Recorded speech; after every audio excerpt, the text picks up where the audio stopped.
Vic, I had a question for Zac about this Dr. Sand business that we hear so much about.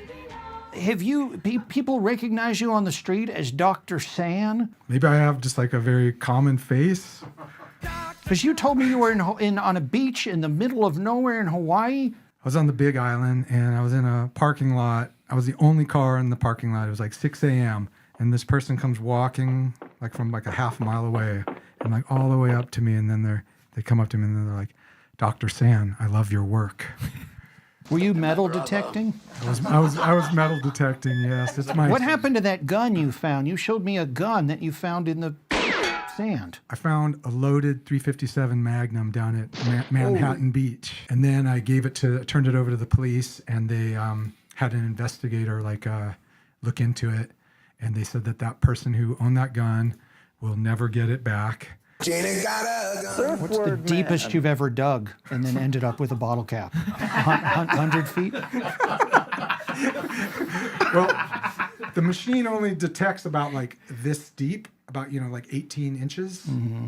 And sometimes though, when you're in like wet sand, it's kind of like quicksand. You just keep digging and digging and digging, and it just keeps like refilling itself. So sometimes you just go, fuck this. More like Dr. Sand. What's the most priceless thing you've found?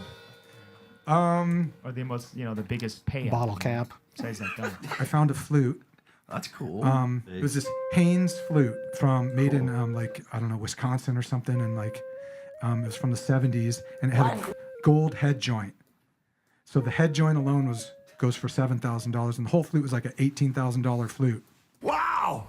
I looked it up, and I used the serial code on it, and I tracked down the guy who lost it. And he plays with, his name's Ernie Fields Jr., and he plays with James Brown's old band with the Fred Willis. Oh, cool. JB's? Fred West. Yeah. It had a serial number on it, and I kind of I loved it. You the just flute. Googled the serial number. Yeah, and I just kind of looked it up, kept searching, and then I brought it back to him. He's like, "Oh man," he's like, "Thank God you didn't melt it."